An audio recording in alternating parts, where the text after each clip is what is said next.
Ladies and gentlemen, my name is James PFP. This is the Banjocast. I'm totally ripping off the local radio stations by doing it this way.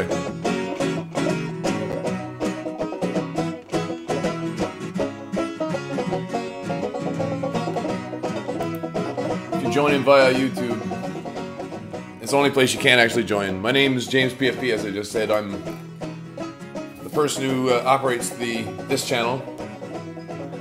I'm in the middle of doing some work, mostly with graphic related work that's using Blender, and I've been working on it for the last week or so. I'm gonna kick the music back here now that we're getting back. I've been doing work overnight in the last 5, 10, 15 even days over things that are revolving around the events of Charlottesville last month. I'm using a lot of video footage which has been collated or provided by various people that were there on the scene, or in some cases not by people that were there, but by people who are interested, like myself. So, before this episode gets fully underway, I have something to share, a little show and tell.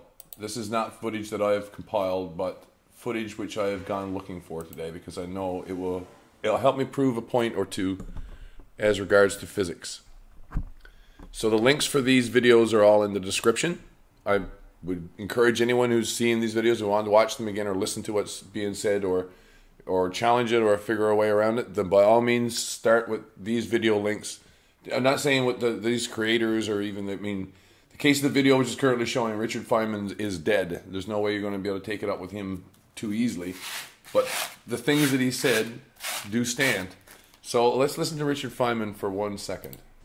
He had taught me to notice things, and one day when I was He's talking about his father. playing with what we call an express wagon, which is a little wagon which has a railing around it for children to play with that they can pull around.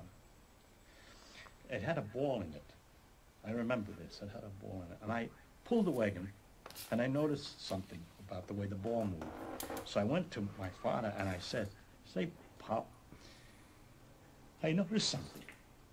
When I pull the wagon, the ball rolls to the back of the wagon. It rushes to the back of the wagon. And when I'm pulling along and I suddenly stop, the ball rolls to the front of the wagon." I said, "Why is that?" And he said, he says, "nobody knows." He said, "The general principle is that things that are moving try to keep on moving, and things that are standing still tend to stand still unless you push on them hard." And he says, "This tendency is called inertia, but nobody knows why it's true." But nobody That's a deep knows. understanding. He doesn't give me a name. He knew the difference between knowing the name of something and knowing something, which I learned very, very early.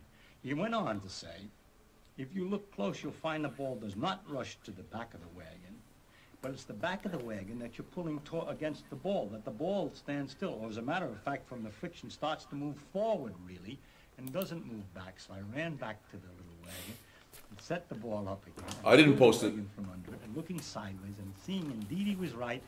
The ball never moved backwards in the wagon when I pulled the wagon forward. It moved backward relative to the wagon, but relative to the sidewalk, it was moved forward a little bit. It's just the wagon caught up with it. So that's the way I was educated by my father, with those kind of examples and discussions.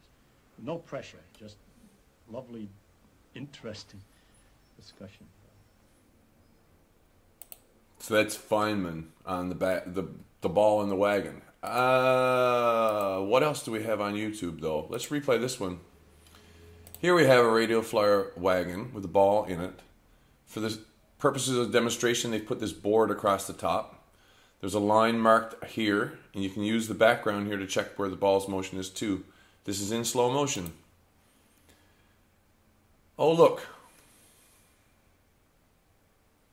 When the ball falls off the board, where will it be in relation to the line where it started? In front of the line or behind the line? Even though it makes the back of the wagon, as Feynman said, its overall motion is forward. Want to watch that again? Let's look at it one more time. Behind the line. Passing the line.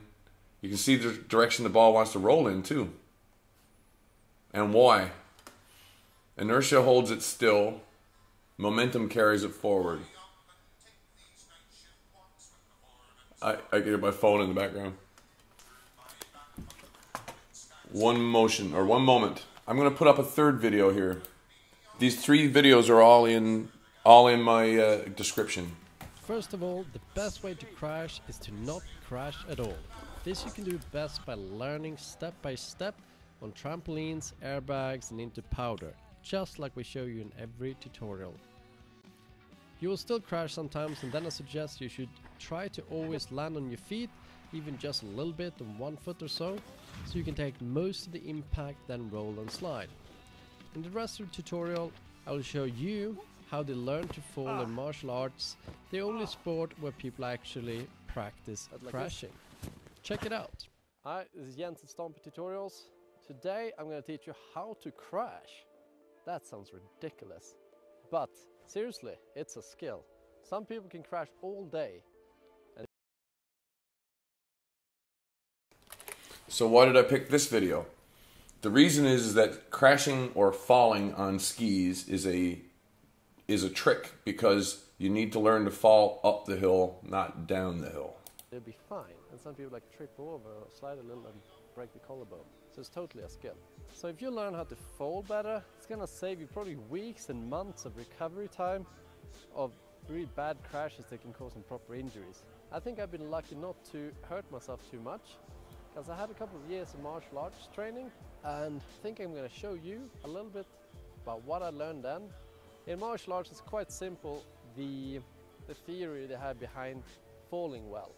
That when you fall, you're like rolling up, is that you keep your arms straight and you smash it into the ground. It hurts, but it hurts way less than landing straight on your hip and arm. So you like spread out the surface area of the body as much as possible, and that smash makes you crash gently. And that's pretty much what you should do. But oh boy, I know I don't always do that. But quite often. Sometimes I do it at least. And what you shouldn't do is that you crash on your side, try to like catch it with an elbow.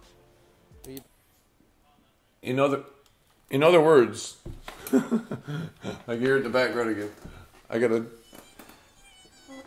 Of course I had to set a music thing.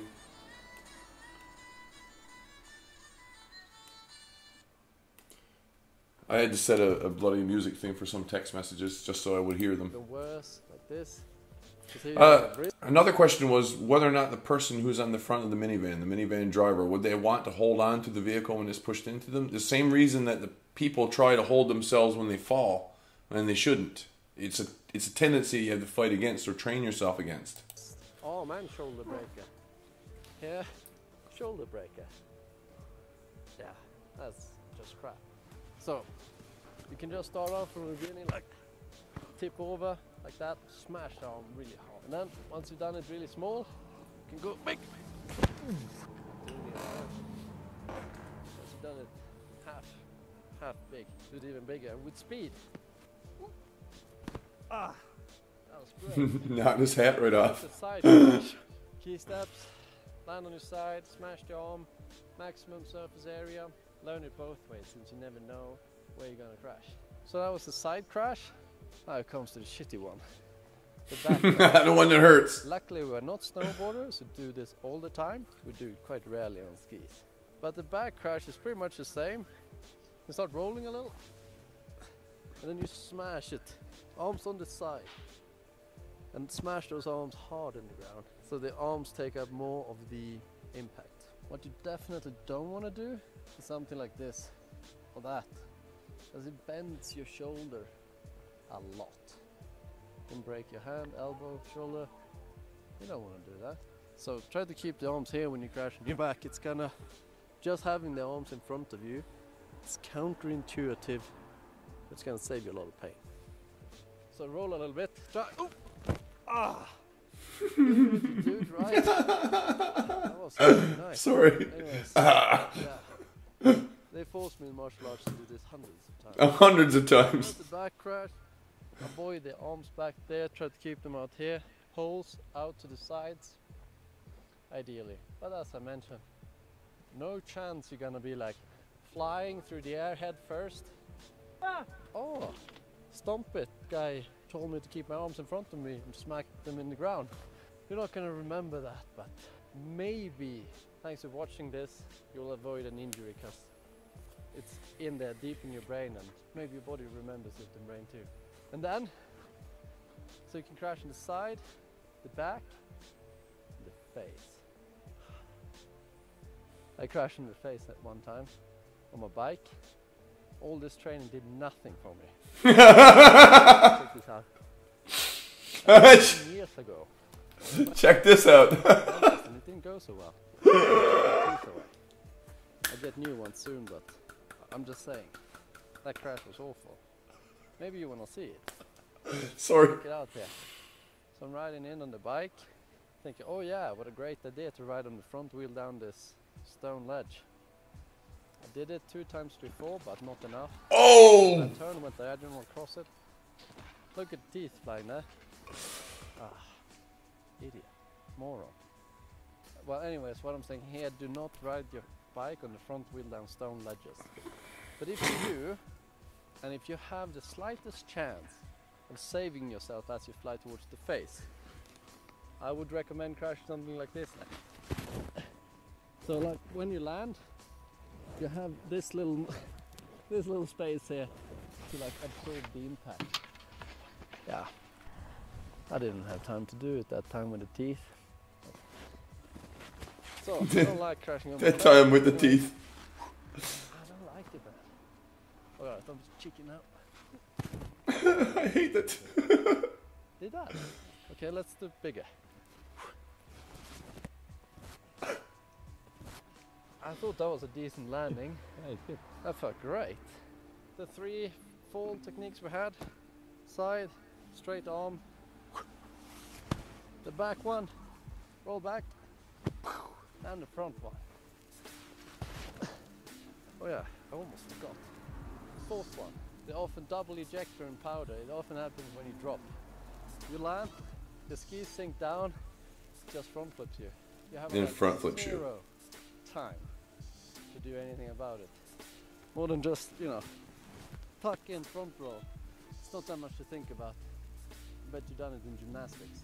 But if you have time to think about it, I would recommend the more martial arts kind of roll, where you like You roll tuck on one shoulder. side. I think that's way nicer, because you're like less over your head, but landing that drop in deep powder, getting stuck, it's gonna be a straight front roll. But like this, and you can round it off with that same technique as the side falling. This is the best one. You're looking seductive. So You're looking seductive. I hope you enjoyed this tutorial. If you want to save yourself from a couple of crashes, go out there and practice in the snow. You're gonna look stupid doing it. It's so worth it. Maybe it's gonna save you a couple of weeks and months of rehabilitation time. So take your crashes seriously and actually practice. So, as I say, the reason why I'm pulling this up or even went looking around for something like this is because there are ways to fall that people are trained to fall, so to speak. So fall with gravity in their favor, which, for example, if you're on skis and you're doing your very first ski lesson, they're going to tell you, try to fall up the hill. When you start to lose control, don't roll forward, roll back, or go backwards, because you'll stop faster and it's not as far to fall. Then if you roll forward, you won't stop. But yeah, that's the three videos which I had queued there. It's a pretty short one. This is a very short stream. How long have I been up here? For 15 minutes. I'm going to be back in 1 hour to properly resume the stream. I've got to make a phone call here, a birthday phone call. So as soon as this phone call is done, I will be back to stream for the rest of the evening. My name's James PFP. This is the Banjocast. Thanks for watching, and I'll see you in a little while.